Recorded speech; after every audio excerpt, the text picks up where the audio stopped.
একটি সমস্যাবহুল দেশ ছিল, একটা ভঙ্গুর দেশ ছিল।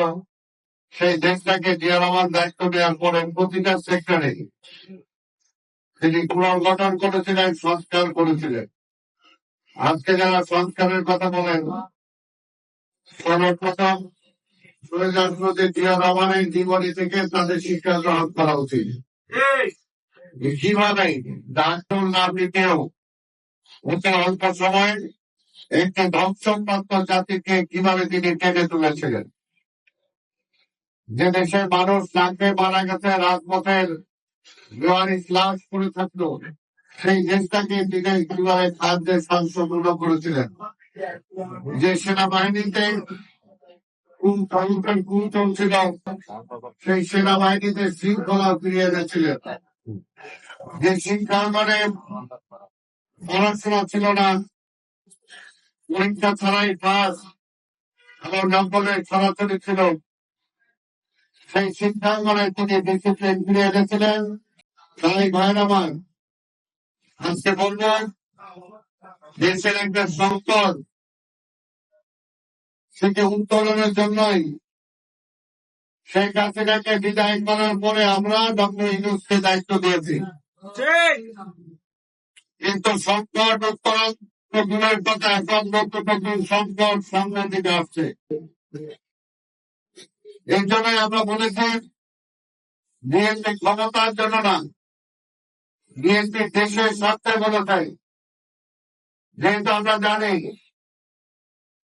আমাদের পাশে ভারতের আধিপত্যবাদী শক্তি সব সময় এই দেশটাকে নিয়ে ষড়যন্ত্র করে, এই দেশটা যাতে গণতন্ত্র প্রাতিষ্ঠানিক রূপ না পায়, এই দেশটা যাতে নিজের পায়ে না দাঁড়াতে পারে, সেটার জন্য সবসময় ষড়যন্ত্র করে।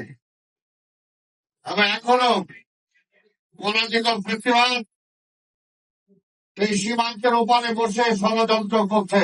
এই ষড়যন্ত্রে যাতে বাংলাদেশ আবার নিমজ্জিত না হয়, বাংলাদেশ যাতে আবার ক্ষতিগ্রস্ত না হয়, সেই কারণে আমরা নির্বাচনের কথা বলেছি। বিএনপিকে ক্ষমতা দেওয়ার জন্য বলি নাই। বিএনপি কারো দোয়ায় ক্ষমতায় যেতে চায় না। আমরা চাই জনগণের ভাগ্য জনগণ নির্ধারণ করবে। এতে অসুবিধাটা কোথায়? যারা আজকে নির্বাচন পিছাইতে চান, তাদের যুক্তিটা কি? 10 মাস অতিক্রান্ত হয়ে গেল, আপনি বিচার করেন না কেন? কে মানা করছে? আমরা তো বলেছি ট্রাইব্যুনালের সংখ্যা বাড়ান নাই এখন পর্যন্ত। আমরা তো বলেছি যে বৈষম্য সৃষ্টি হয়েছিল, সেই বৈষম্য থেকে দেশকে রক্ষা করতে হবে। কিন্তু এখন আমরা দেখতে পাচ্ছি যে বিএনপির প্রতি বৈষম্য আচরণ করা হচ্ছে। কি কারণে করা হচ্ছে সেই কারণটা তো বুঝি না। আমাদের দক্ষিণে জনতার মেয়র নির্বাচন কমিশন তাকে নির্বাচিত ঘোষণা করলো, গ্যাজেট প্রকাশ করলো, কোর্ট রায় দিল, তারপরও মন্ত্রণালয় থেকে তাকে মেয়র হিসাবে তার দায়িত্ব বুঝিয়ে দেওয়া হচ্ছে না। এটা কি বৈষম্য না? বৈষম্য কেন করবেন? সরকারে যে আছেন, আপনার দায়িত্ব আইনের শাসন প্রতিষ্ঠা করা, কোর্টের আদেশ মান্য করা। কোর্টকে অমান্য করা তো আপনার কাজ না, যেটা শেখ হাসিনা করছে। শেখ হাসিনা কোর্ট কাছারি কিছুই মানে নাই, সংবিধান মানে নাই, আইন মানে নাই। সেই কারণেই তো তার বিরুদ্ধে জনগণ ফুঁসে উঠেছে এবং তার পতন হয়েছে। এই পতন তো আমরাই বলেছিলাম। বিগত আন্দোলনের সময় আমরা বারবার বলেছি যে আন্দোলন শুধু বেগম খালেদা জিয়া বা তারেক রহমানের আন্দোলন না, বেগম খালেদা জিয়া বা তারেক রহমানকে প্রধানমন্ত্রী বানানোর আন্দোলন না, এই দেশটাকে রক্ষা করার আন্দোলন, গণতন্ত্র ফিরে আনার আন্দোলন, মানুষের ভোটের অধিকার ফিরে আনার আন্দোলন।